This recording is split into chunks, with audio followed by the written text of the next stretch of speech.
evening, everybody. Welcome to the meeting of the Grandville City Council. I'd like to call the meeting to order and ask Marcy to call the roll, please. Councilmember Gelderlos. Here. Meringa. Here. Nordhook. Here.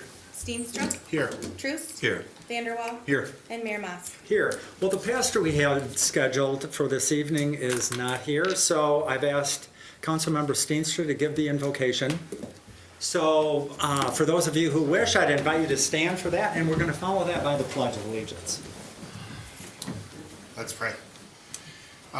Dear God, we thank you for this place. We thank you for this time that we can meet. We thank you for our city, the people who work here, the people who live here, and those who are in attendance tonight at the City Council meeting. We ask your blessing on our dialogue, our discussions tonight, and we thank you for your love and goodness to us. We pray this in Jesus' name. Amen. I pledge Allegiance to the flag of the United States of America and to the republic for which it stands, one nation, under God, indivisible, with liberty and justice for all. Thanks, Tim. Appreciate it very much. You have before you an amended agenda, one additional item, that's closed session to talk about pending litigation. So is there a motion to approve the amended agenda? So moved. Support. And support. Any discussion? All those in favor of approving, please say yes. Yes. Yes. Any opposition, please say no. Great. We also have the minutes from our last meeting, May 23. And is there a motion to approve those minutes? So moved. Support and support. Any additions, corrections, anything anybody wants to point out in particular? Okay, Marcy, good job on the minutes. Thank you very much. All those in favor of approving the minutes from our last meeting, please say yes. Yes. Any opposition, please say no. Okay. On to bills. Kind of a hefty amount again tonight, $641,000 plus change. Anything you'd like to point out on those bills before we open it up for questions, Ken? Yeah, I kind of expect it to be a little bit bigger because we've had 3 weeks since the last council meeting, so it always kind of jumps up there. And since Todd's not here, I can throw him under the bus. It looks like about 40% of the total is clean water plant tonight. So they had some big bills for chemicals, consumers' power, energy. The bill for the replacement of 3 HVAC units out there that council approved in December is there. And then the largest bill by a pretty good margin tonight was the single invoice related to the biosolids hauling and land application at about $125,000 just for that one particular invoice. Other than that, there weren't a lot of notable ones. I did note, because it's large, that the monthly health insurance bill was there at $114,000. And then just for general interest, because it only happens once a year, the invoice from the city of Walker for Granville's 40% of the shared court costs is there as well. That was only an $18,000 bill, but since it happens only once a year, I flagged that. Other than that, I really didn't see anything worth highlighting on my end, but there may be questions. Questions for Ken on any of the bills tonight? Okay, if not, is there a motion to approve the bills tonight in the amount of $641,938.30? So moved. Motion Support.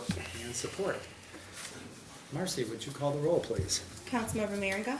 Yes. Nordhook. Yes. Steenstra. Yes. Truce. Yes. Vanderwall. Yes. Gelderlos. Yes. And Mayor Mas. Yes. Time for public comment, my favorite time of the meeting. Anybody here tonight like to address the council, just come on up to the podium. I see we have our newly elected state rep. If you'd like to introduce yourself or have a comment, then whoever else. Do I have to turn this on, or is there any? You're good? Oh, okay, all right. So, yes, newly elected state representative Carol Granville, glad to be here with all of you this evening. And just wanted to stop by and have the opportunity to introduce myself to you all, tell you a little bit about the work I've already been doing, and a little bit about my background in case you didn't get a chance to learn much about me in such the quick election that we had. Professionally, my background, I am an educator. I say educator because I've done just about everything in the schools, from teaching PK through master's level courses. I was a director of ed tech with the Catholic schools here in Grand Rapids for some time and worked in the ed tech department at GRPS as well. What else have I done? Oh, substitute teaching, teacher mentoring, and the master's level courses I taught were helping teachers to get their bilingual ed cert, so teachers who are going back for that work. And along with that, I myself am mostly bilingual in Spanish, and I've lost a little bit. So I lived in Chicago for a number of years, and since I've been back in West Michigan, I don't get the opportunity to use my Spanish skills quite as much, but know enough to, get along. So, which I think is a real benefit to the community as well, and having that cultural, like being able to understand people from all different cultures. I worked with immigrants and refugees in Chicago for a period of time when I was there. And then when I'm originally from the West Michigan area, grew up over in Wyoming in our rival neighboring city. So really happy to be representing this area of Michigan, which is near and dear to my heart. When I first moved back to the area, I spent a little bit of time, about a year, with the West Michigan Hispanic Chamber of Commerce. So did small business training and development coursework, helping folks learn how to set up and run a business. So got a little bit of working knowledge there. My husband has owned his own small business for the last 12 years. So together, we have a pretty decent understanding of what's, some of the challenges that you face as a small business and the value of small business, of course, to the local economy and that sort of thing. On a personal note, I'm a big fan of environment, particularly recreational environment. So I've been a board member of the West Michigan Trails and Greenways Coalition for a couple of years now and done a lot of work with them. And I love what Granville is doing with parks and trails and such. And Tree City USA, is that right? You're working towards that designation? So fantastic, to just have that holistic vision of what the city should be and how you can best serve all the residents here. So that's kind of my personal, professional resume, if you will.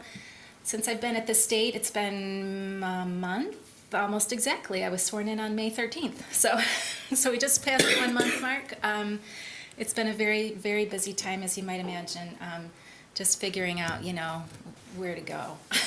So finding my way around, meeting a lot of people. My committee assignments are insurance and commerce and tourism. I'm excited to be a part of the insurance committee because, of course, we're dealing with the auto no fault, which is a huge challenge. A lot of work that needs to be done there. So pleased to be a part of something that really is going to bring some meaningful change to folks as we work through that. And the other committee I'm a part of is commerce and tourism. And I was selected for that committee because they didn't currently have anybody from the West Michigan area serving on commerce and tourism. And I said, well, we have commerce and a little bit of tourism. So glad to be bringing West Michigan to that committee and the conversations that we have there. Nothing earth-shattering thus far on commerce and tourism, but looking forward again to how that unfolds. And we've had a couple of interesting legislative pieces come through. I recently voted on a tax cut that also helped to raise the EITC, Earned Income Tax Credit limit, back up to 20%. So we're getting money back in the pockets of some of our lower income families, especially those on the ALICE threshold that are, right there. If you're not familiar with the ALICE threshold, that's that kind of line where just below that you go into poverty. So you're just above. And shockingly, 39% of the population in Kent County falls into that bracket. So the more we can do to help folks lift up, get some money in their pockets, especially these days, the better. So pleased to be a part of that. Councilman Steenstra, you mentioned my vote on the education bill that came through, where we were trying to, there was a bill on the floor to provide funding that would be able to be used with private companies, in fact, private companies only, to help parents pay to make up learning loss so they could pay for special programming, after school tutoring and things like this. Of course, this money would have been going to who knows what companies with no real regulation around it. There was no money appropriated for it, so we would have had to dip in somewhere to come up with it. And it's my feeling that money, if we're going to spend that kind of money on our kiddos, and we certainly should, it should be through our public schools, where they already know what the kids have been up against these last couple of years, where the challenges lie. Kids are most comfortable in that home setting of their school. And, you know, a lot of those programs would be online anyway, and the argument is that online learning is what has caused this learning loss. So if we can get them into some summer school programs, and I know a lot of our public schools have great programming over the summer, so I feel like that's where our money is best spent if we're going to help our kids. And I've gotten some real positive feedback on that. So pleased to be a part of that. Had the opportunity to speak at a gun and school safety rally that was organized by some students up at Kenowa Hills a couple weeks ago. Just around the same time of the shooting they had there. They had organized the assembly just prior to that, so it was a real honor to be there with them, and I was really pleased to see the work that the kids had put into that. I mean, being an educator, I know what our kids can do, but just really excited to see them having done their research and knowing what bills are on the floor and what they were advocating for with their peers. So yeah, that's just some of the work I've been doing in the last month. I don't know if you all have questions for me. Josh? I do actually have a question for you. First of all, thank you for being here and introducing yourself. It's nice to see you here. And I appreciated you mentioning your support for Parks and Recreation, because we could actually use your help right now. So, the City of Granville was a recipient of one of the DNR Trust Fund grants Okay. that were awarded back in December. And we're still waiting for our money so that we can get started on our project to improve one of our parks. Okay. Apparently, it's Senate Bill 1028. Apparently it passed the Senate, but it's being held up in the House Appropriations Committee. And we could use your help in anything that you can do to help advocate to keep that moving along so that that funding can be appropriated and we can match our local funds and we can get started with our park project. House Bill 1028. Senate Bill 1028. Senate I don't know bill. what the House companion Okay. bill is, Yep, but I'll look it Senate up. passed, the House is holding on to it Okay. in the Appropriations Committee, but I know that the session is shortly coming to an end probably in the next That's a couple rumor on of the weeks. street. So, We'll yeah, so see. anything you can do to help us Yeah. advocate for moving that along. I will, We yeah. worked and really hard on that application. It took us 2 years to apply for it, and we'd like to get started on the project so we can improve our park. Absolutely. Yeah, I'll look into it. I know a couple of the members of the Appropriations Committee, Thank you. so I'll be sure to mention that. Thanks for bringing it Appreciate up. Yeah, absolutely. Anything else that's top of mind tonight? We appreciate you coming in, introducing yourself. Thank you for your service. And what's the best way, if any of the council or anybody else wants to contact you, how can we best contact you? So contact me through my legislative office. Okay. And it's ca.glanville@mi.house.gov. Or is Okay. it house.mi.gov? Okay, so, and I'm sure it's on the Yeah. House website or Yeah, whatever, okay. yeah.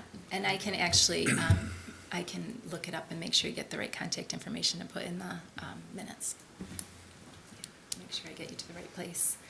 Great, thank you very much. Absolutely, yeah, love to connect with constituents and with you all, so please don't be strangers. I'm happy to get to work for Granville. Thank you very much. Thank you. Thank you. Anybody else here tonight like to address the council? Kyla, welcome.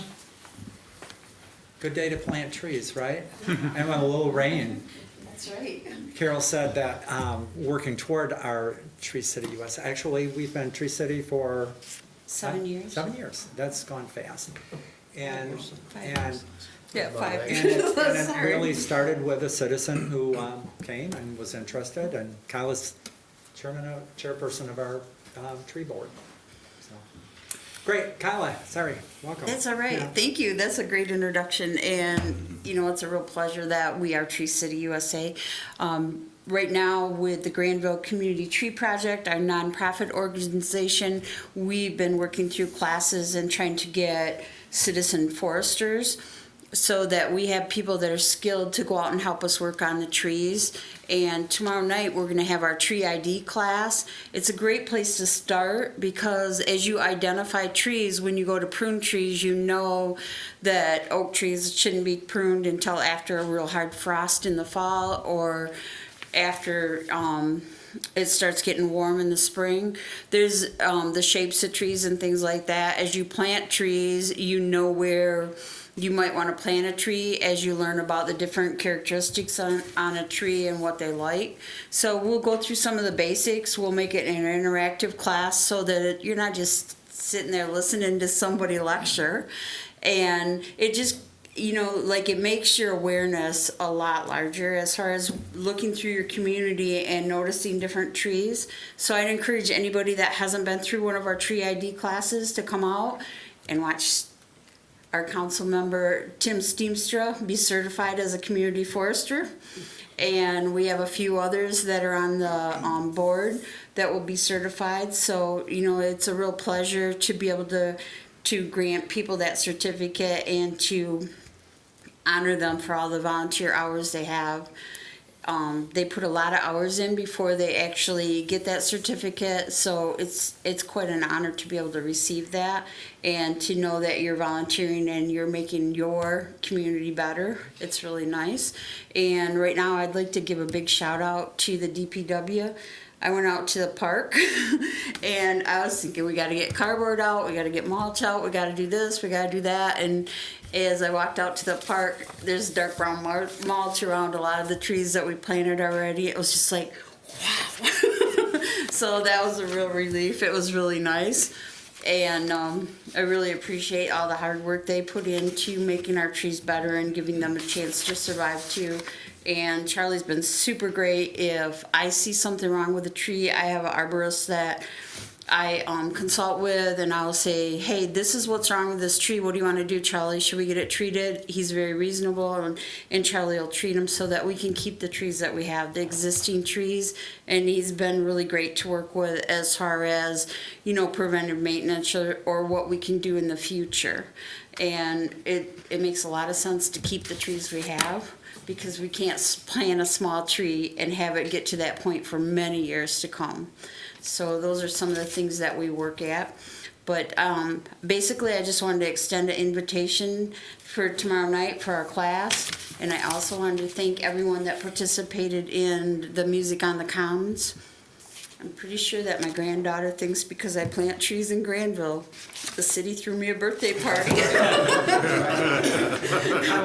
Maybe you said it already, but what time, where, and when is that? Okay, event? we're gonna have it at the Horseshoe Pits. Yeah. And if you don't know where the Horseshoe Pits are, they're by the playground behind Central, so you can come in the back parking lots. And we're gonna start at 6 o'clock and we'll be done at 8 o'clock. We'll have some refreshments, cause it might be a little warm. And just a little warm, it'll be cooling off by then, right? And then we also will have a chance to see quite a different species of trees through the park, because we have quite a variety since we planted. Yeah. So I'm excited for it. We have Eventbrite, Marcy? That we're selling tickets, and I'm getting notices that people are buying tickets. It's a $5 donation, and basically it just kind of goes to cover some of our costs or go towards things to maybe make our events go better in the future. So thank you. Great, thank you for everything you do, Kyla. Tremendous amount of work you've put in. Okay, next item. I'm sorry, anybody else like to address the council? Anybody here? Nobody else? Last call? Okay. Next item is the consent agenda, and we have the May reports from the treasurer and also the police department. And the Park and Recreation Board minutes from April, the Environmental Sustainability Committee from May, the Library Board from May, and the Planning Commission already from first meeting in June. We also have a proclamation for Flag Day, and we also have the appointment to the Environmental Sustainability Committee for the term expiring January 31 of this year, so short time. And that is, help me, JR. Here. Jason Cronkite. Jason Cronkite. So is there a motion to approve the consent agenda? So moved. Support. And support. Anything anybody'd like to talk about in particular? I read through the police report, and interesting as always, Chief. Very informative. I'm just amazed at the variety of things you do, and yeah. Okay. Just appreciate the pictures too. Yeah, That go yeah. with the stories, yeah. Nicely Yeah. done. And I'm sorry, Justin, did you have a question? Oh, yeah, or just a real comment? quick on the Environmental Sustainability Committee for that appointment.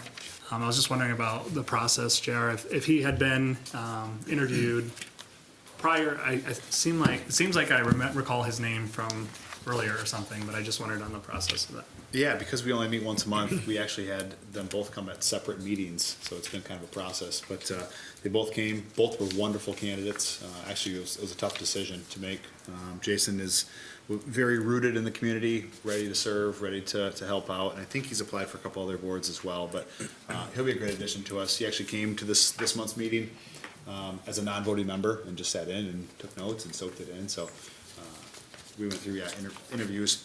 Similarly, the planning commission, we're also holding, I don't want to call it open interviews, but the people whose names were on the application list, I think Marcy and her staff has contacted anybody who's on that list to come speak at our planning commission meeting on June 6th for a similar process that I know the council's been through before with appointing somebody, so. July 6th. I'm sorry, yeah, it's future date, not past date. So, yeah, I think we're doing our due diligence on that. Great, thank you very much.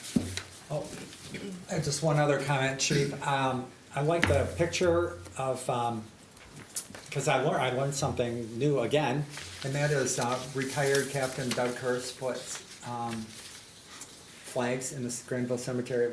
Actually, any place where we have a deceased retiree, so it's not just the Granville Cemetery. Wow.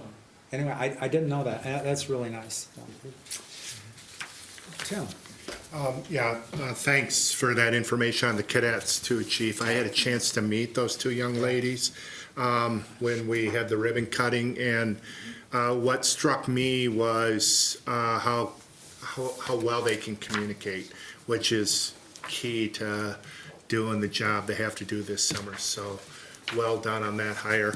And kudos to the Planning Commission, JR and Carolyn, again, reading the site plan review for Harbor Foam, making sure that they plant trees. And I know that that was part of that Alderwood development too, and you know, if we can keep putting that in, we keep getting trees in Granville, so thank you. So we've got motion and support. Any other discussion or comments? All those in favor of approving the consent agenda, please say yes. Yes. Any opposition, please say no. Ken? City Manager's report. One thing that I've been looking forward to talking about, strategic discussion regarding our American Rescue Plan Act funds. Yeah, council, starting a couple of years ago now, made it a specific focus to have at least quarterly strategic discussions about topics affecting the city, I think with a focus on looking forward and thinking about the future more than anything. And we've had several topics. In fact, the ethics policy that you all signed tonight was an outgrowth of one of those discussions. We've had one previous discussion on the American Rescue Plan allocation that the city of Granville receives as a non-entitlement community. At that point, it was 2021. We knew that we had dollars coming but hadn't received them yet. And we had a set of interim rules with regard to how those funds could be used that was provided by the federal government at that point. Since that time, a lot has changed. And we had engaged the council in conversation primarily to educate all of ourselves on the rules surrounding it, or the suspected rules at that time since they were interim, and to get you thinking about how Granville's allocation might best be planned for. And we thought now was a good time to take that one step further, especially because the final rules have now been issued and they're quite a bit different than what we talked about at the strategic discussion previously. So Tammy put together a nice short set of slides. You've got a hard copy in front of you. It wasn't in your packet. She left a lot of white space, so you guys can take notes on it. Our intention tonight is not to allocate the dollars in Granville. It's to take it to that next level of thinking, perhaps try to whittle down the areas to the priorities that the council might be able to find some consensus on, to make sure that you're aware of the flexibility that we have now that was greater than we told you before. So we're not intending, as we typically don't with these strategic discussions, for any vote to result from this tonight, but we are hopeful of engaging you in conversation and getting some opinions out on the table that might focus us in some particular directions, at which point we can get more specific about the information. And so with that, I'm going to just kind of launch into the slides. I'm going to invite Tammy to jump in wherever she sees fit.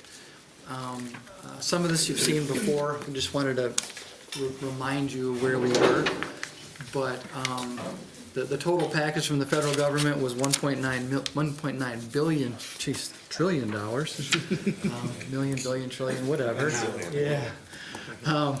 And it is an outgrowth of the COVID crisis and providing funding to local units of government, much like they provided funding to certain segments of the economy and to research on vaccines and things of that nature. Our allotment is nothing near the big numbers you've seen for other area entities. I think the county was in the 100 million plus, the city of Grand Rapids 100 million plus. In Granville, we're looking at $1.666 million. That's great. It's not the kind of money that's gonna, fund something phenomenal that cost multiple millions of dollars, but it's 1.6 million that can have an impact in our community. The money has been released or will be released ultimately in 2 different tranches, they call it. And Granville already received last year the first half of our allocation.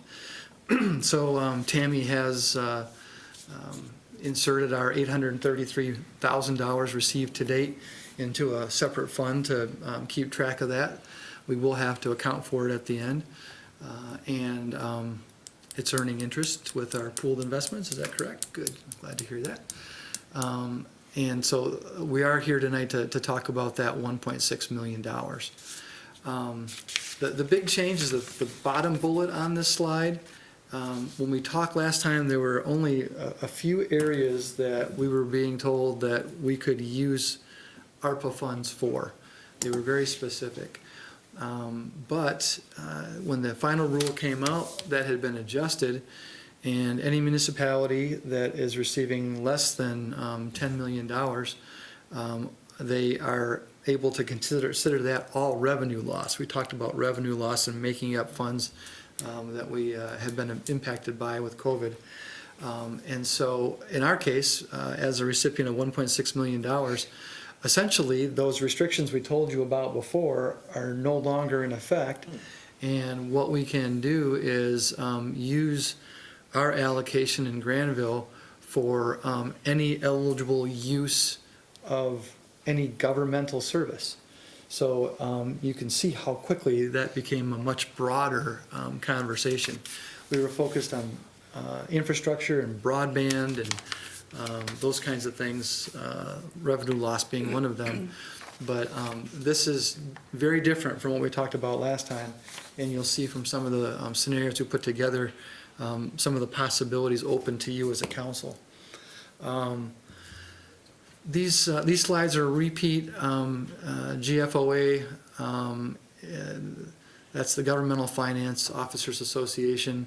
They had provided some guiding principles related to the use of ARPA funds.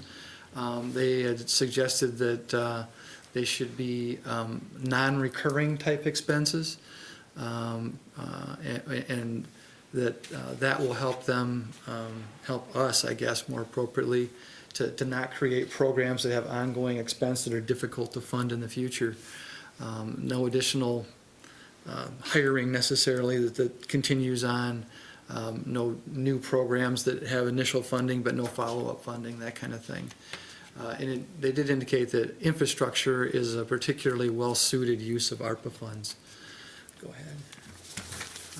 Following up on that, they were suggesting taking some time, carefully considering this, and this is what Granville, we have been kind of stepping into this one step at a time.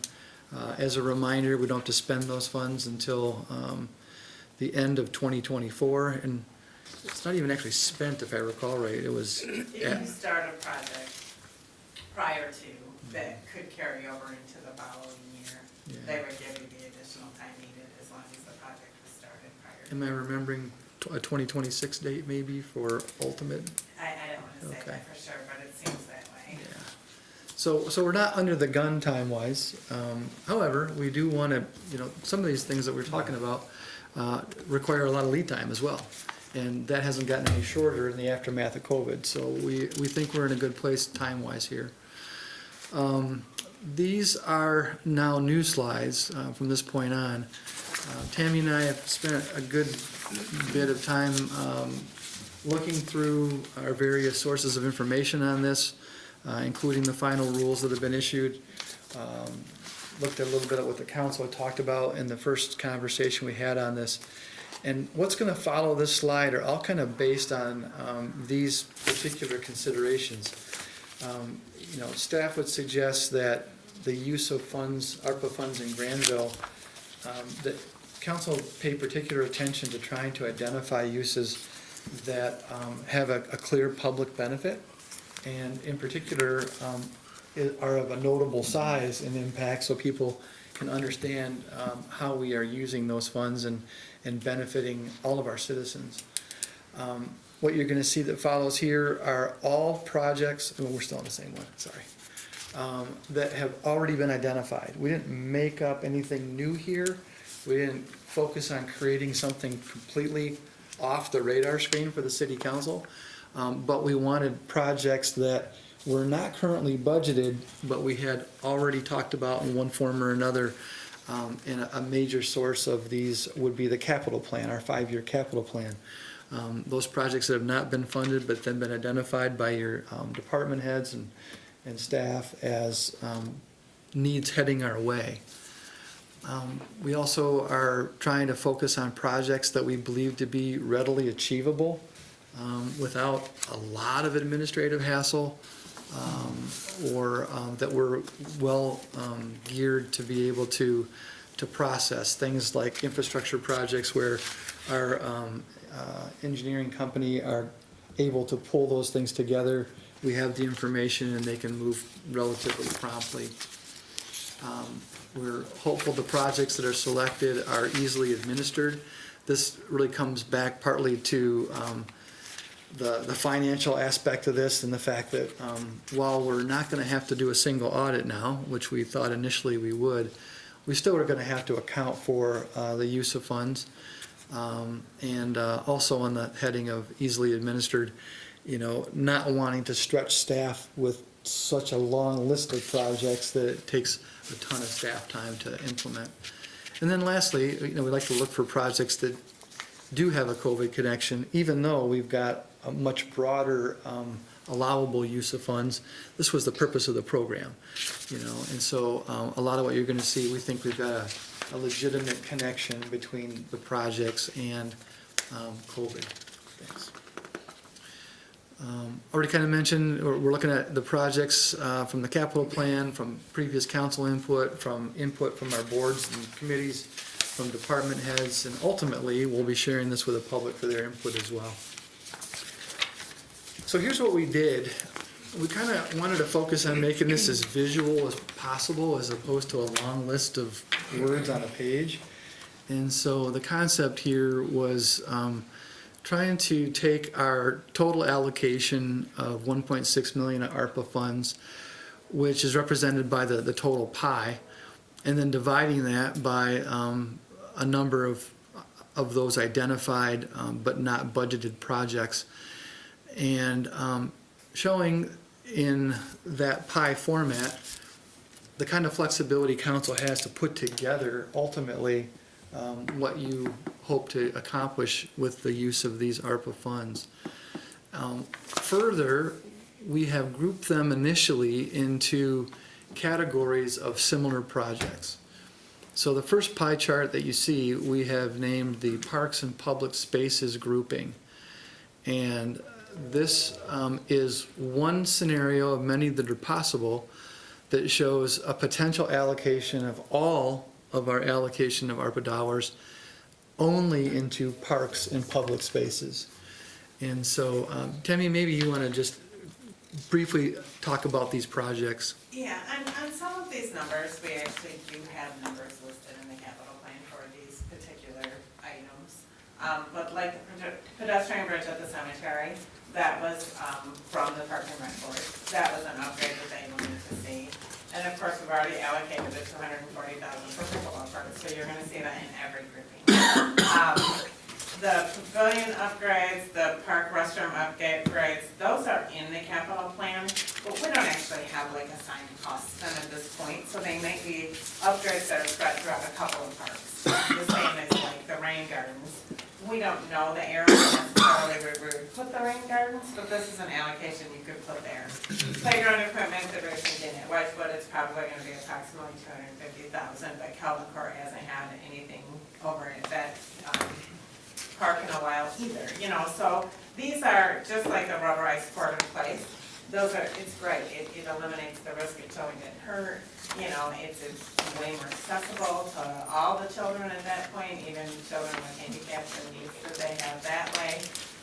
So those are more of, rather than a specific dollar amount for each park, it's a dollar amount that we could spend that can upgrade several different parks. And the reason we focus on the parks first is because during COVID, that is what we saw get the most use, is our parks. And that's where the families gathered and had outside space to go to. So, but none of these, like I said, these aren't necessarily identified, this is exactly how much it's gonna cost to do this particular restroom. It's more of a, we could allocate it throughout the parks this way. So the next category, we focused only on major streets.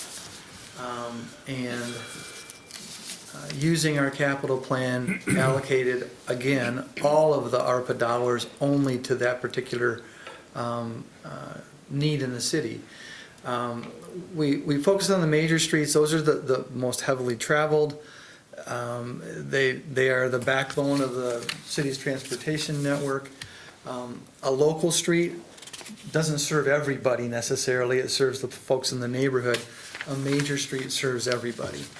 That's not to say, though, that if we were able to accomplish a lot of work in the major streets with these dollars, that we couldn't allocate our own dollars more greatly to local streets later. But this particular one, again, as Tammy said, we've already essentially earmarked $240,000 for the pickleball courts. So that remains in this and all the slides that we have with different scenarios. But you can see paving on 40th Street from Wilson to Canal, on Potomac from 44th to Rivertown, on 36th from Canal to Kennewa, on Prairie from Chicago Drive to Division, on Prairie again from Locke to Rest, on the entirety of Century Center Street, and then Rivertown Parkway, Ivan Rest to the east city limits is really kind of quickly deteriorating out there ahead of the rest of the street. It was one of the portions of the street that was had the most distant repaving on it going back in history. So this particular slide would say we're going to really focus on streets. We're going to improve as many as we can, as quickly as we can. With regard to the objectives that we have with the projects, essentially you could let a single bid for all this work with a single contractor and one invoice. So that speaks to the achievability and the administrative accounting that goes along with that. Go ahead. Oh, you got anything on there, Tammy, you wanted to add? Okay. We put together a water and sewer scenario here that would allocate all the funds exclusively into those areas. A big chunk of that would go toward water main on 31st Street, which is identified in our capital plans. The one thing on that one is that also included the paving. So it's not just the water main and that would actually do a road as well.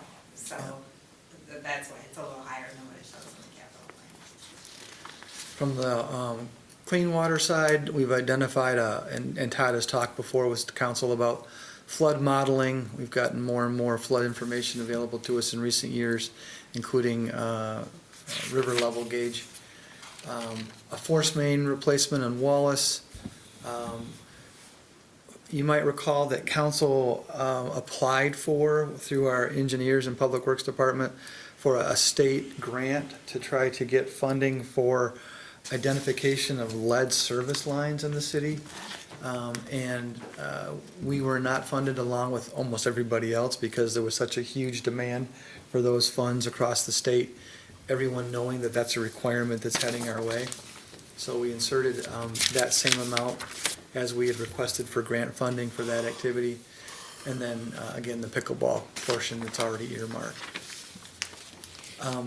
Fire grouping, this one includes the full estimated cost of the aerial ladder truck that council has already discussed but is not budgeted. It includes also replacing the concrete on the north side of that's the whole driveway area, right? On the north side? No, okay, okay, yeah. So one thing that's noticeable here is the number of pie slices is very, very much reduced from the other ones. That's probably an indicator, again, less projects, a little bit simpler to achieve and to you know, kind of move quickly through this whole process. Then we wanted to show you other possibilities, including picking more than one priority area and not allocating all your dollars to a single category. So this particular scenario shows two combined groups, and it picks projects from the slide you saw previously on major streets, and it picks also projects off the parks and public spaces, and shows how those projects might fit into the $1.6 million allocation that we have. So I won't repeat the amounts there, but this is designed to help you visualize how you might mix and match some of these things. And then going completely into a very mixed group of projects, this particular scenario chose at least one project from every one of the groupings that we've shown you. So it has fire, it has water sewer, it has parks. You know, all those things are part of this particular chart in a mix that adds up to approximately the amount that we have available to spend.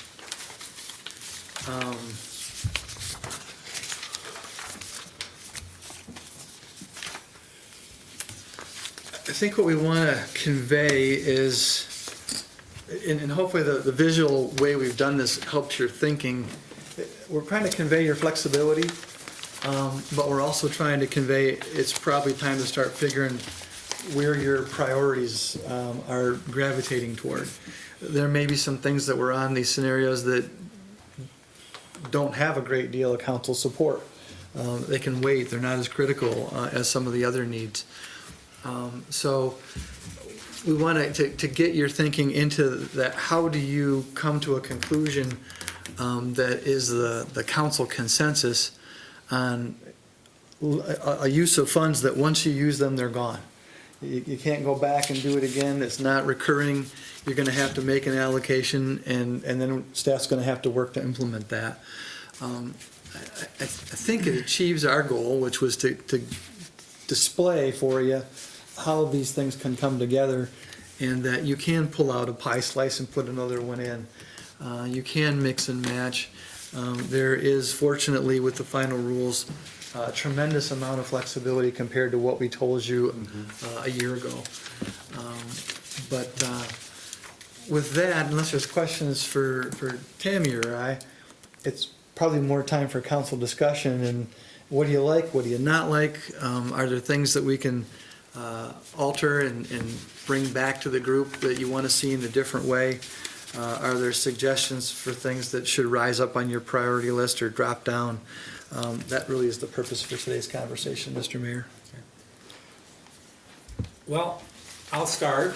I mean, I'm sure we all have thoughts, but one thing that struck me is the ladder truck. We are all very, very supportive of that, but I'm not sure ARPA funds are appropriate for that use for a couple reasons. Number one, there's a chance we could get a grant for it, I believe. And the second is what we did with the pumper truck and the installment agreement just seems to make sense to me. That truck's got a life that's that long, and that's how we're paying for it. And with the credit rating that we have and the very low interest rates that we're still enjoying for I don't know how much longer, it just seems to me that for me, that's an easy one to take out of the mix. But not because I don't think it's a priority. We're gonna do it, we have to do it, and we should do it. But the way that we do it, I don't think it's through ARPA funds. So that's just one comment. JR? I'll go. You know, when I was looking at this and I thought, you know, if my household was giving a big chunk of money, what would I do? And I'd probably go personally with the mixed grouping and just say, I'll pick from different areas of my life and spend this. But I think as an elected official, I think our best use of money would be to throw it all towards parks and public spaces. One item that I didn't see on there was a splash pad, and I know we've had conversations about this. We've had public comment from some small children, and even people from other communities come and say, where's our splash pad? So I don't know what that costs, not a clue, but I'm just wondering if that can be thrown into the mix of that. My gut's telling me that I would love to allocate it towards parks and public spaces as a whole. I could just jump in and I agree. I like that use mostly. And it seems more COVID related. I think that's comprehensible. Like, yeah, we're all outside a whole lot more and hopefully we will be forever. And I think people will see an impact, I mean, Yeah. a huge impact Right. by Visible. the use of this money. It made a big difference in the parks, whereas if you use it on the streets, there are lots of streets. And I know it makes a difference, but, it's not as visible, but in the parks it is, so that would be my first choice as well.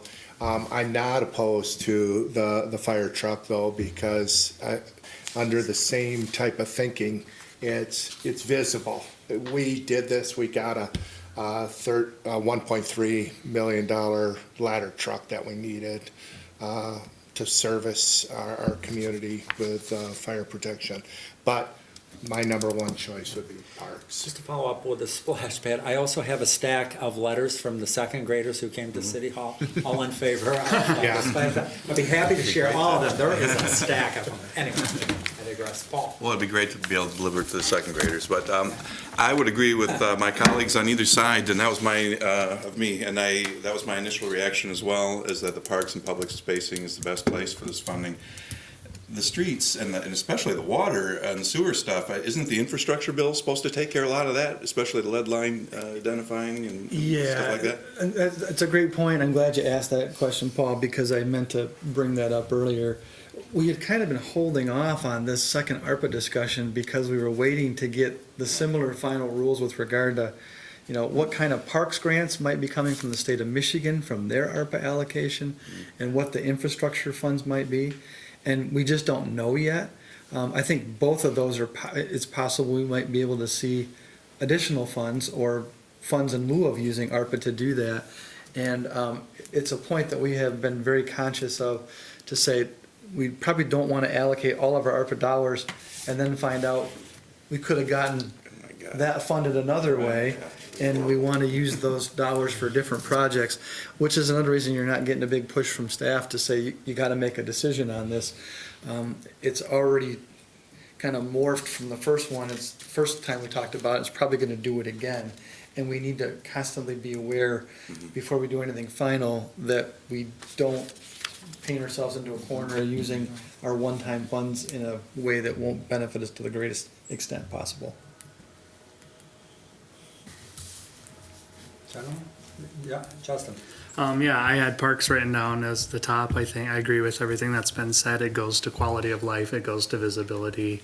Highly important. I would like to see, I've said from the beginning, water infrastructure in some way, but that can come in many different ways. Planting trees is water infrastructure. Rain gardens are water infrastructure. So maybe if we take a look at that slice of the pie as part of the overall, that we'd really like to invest in some of those water infrastructure, not necessarily lead lines, but something along those lines. Yeah, I mean, I agree with what's been said too. I mean, I love the idea of parks and public spaces, but kind of like Ken was saying, with that and with the infrastructure, the state just released the Michigan Spark Grants program, which is that ARPA funds, $65 million or something that's been allocated for local park projects. I don't know if that's a combination of state and local, but there's money out there for parks, and I'd love us to be able to, look at that and go after some of that too, to take care of some of these things, along with the infrastructure bill. It's hard to say at this point exactly what other funding sources might be out there.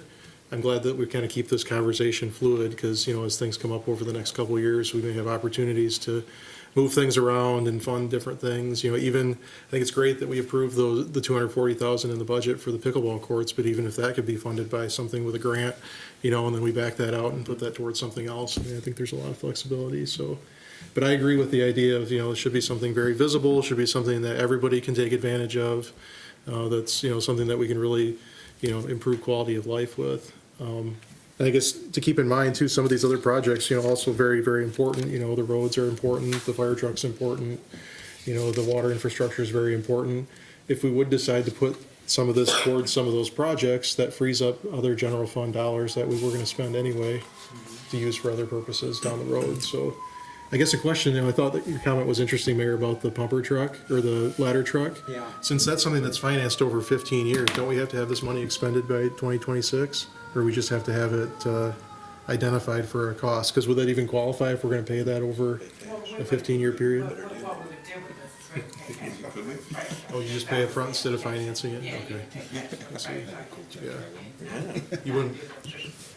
Okay. I mean, I guess I agree with what you said, Mayor, too, you know, as far as the use of the funds. But, I mean, I guess I could see that maybe using a first installment or something like that if we were going to do the financing. But anyway, those are my thoughts, I guess.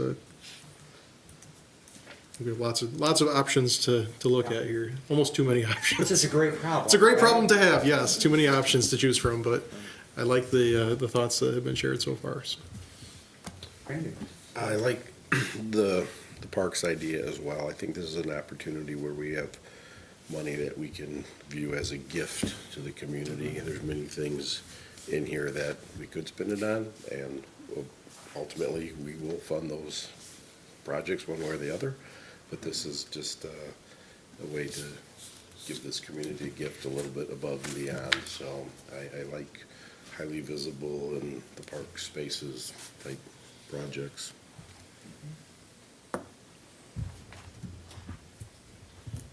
Does that give a little more direction? It does, in fact, And more again, than I we've got probably expected. years, Yeah. but Randy, aren't you gonna talk about beautification down by the boat ramp again for this? We could spend money there, maybe it's an idea, this, yeah. Thank you for reminding me Yeah. of that. Put it in there. There you It's a go. good idea.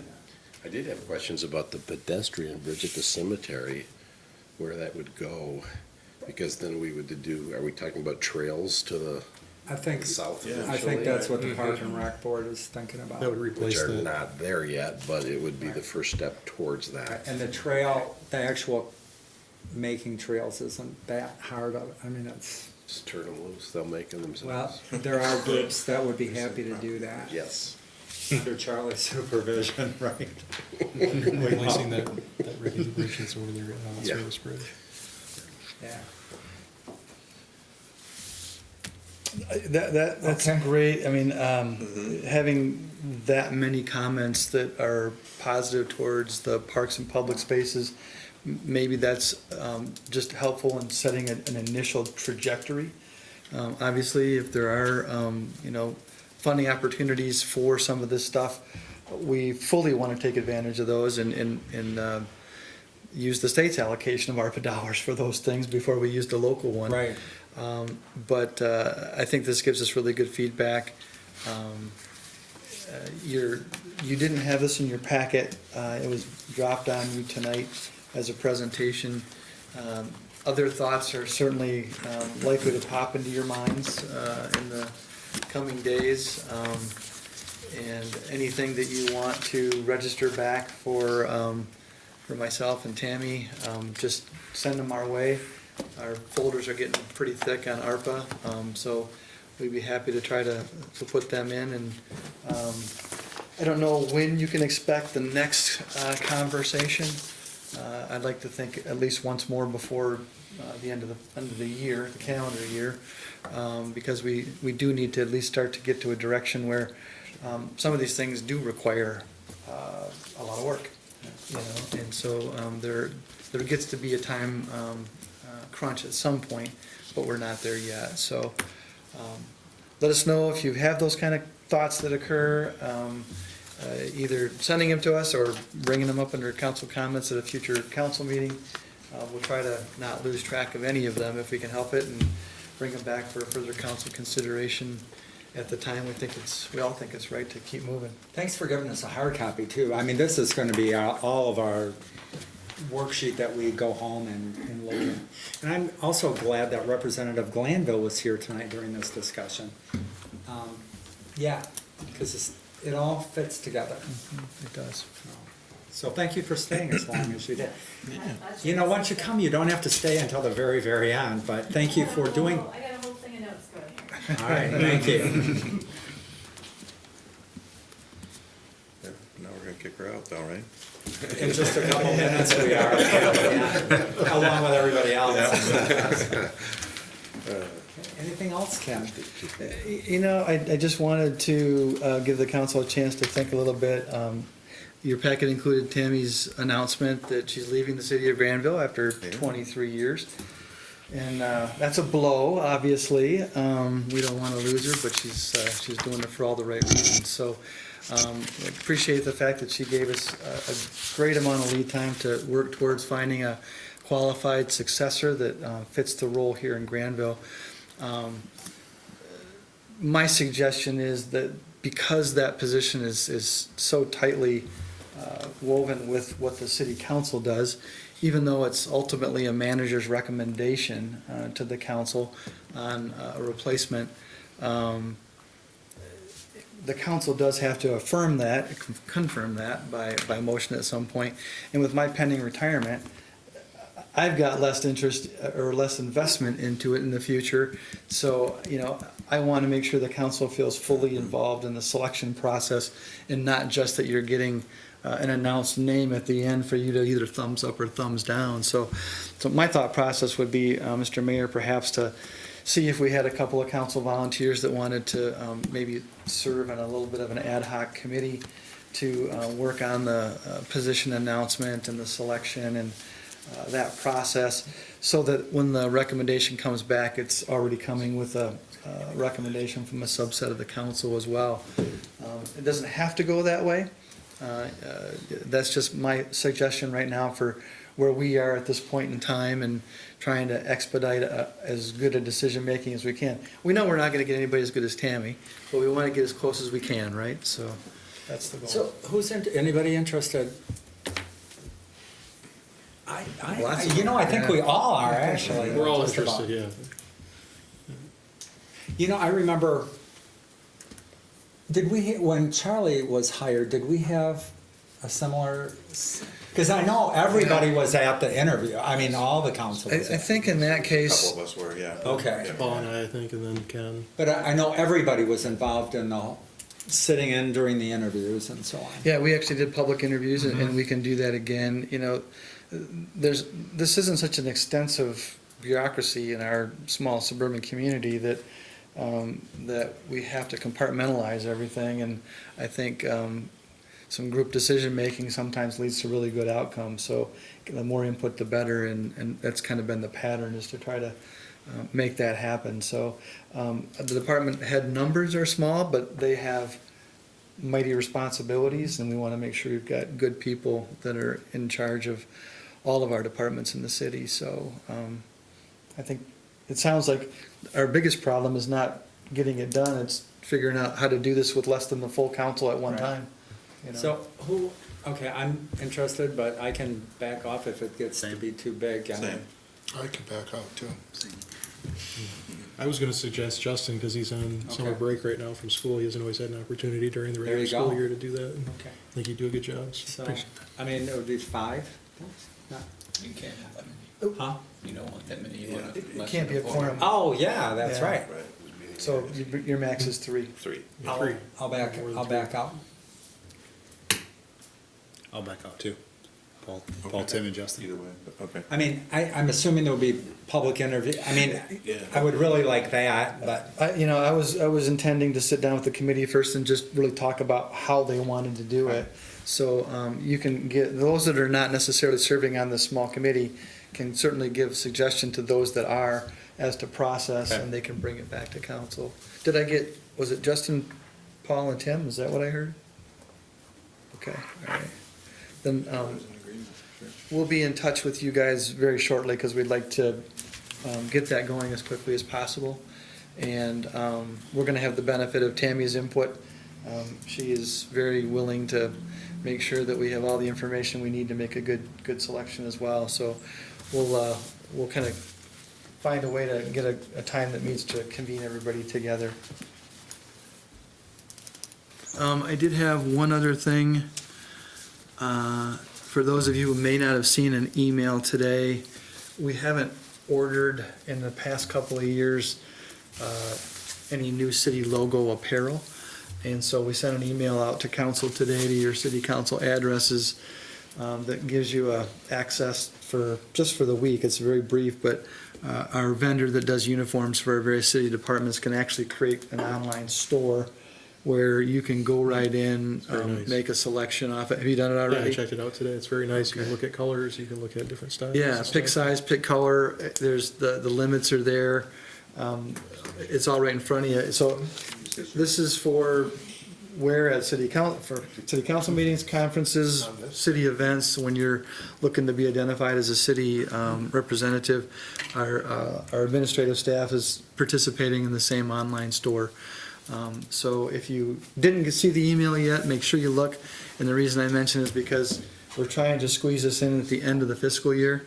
So we need to get the orders in yet this week so we can get them processed and make it a fiscal year 21-22 event. That's why we're doing this at this point. So I just didn't want anybody to miss the email and miss an opportunity. And we're gonna assume also that if you haven't placed an order by Friday, that you just didn't want to place an order. You're not obligated to wear the city logo.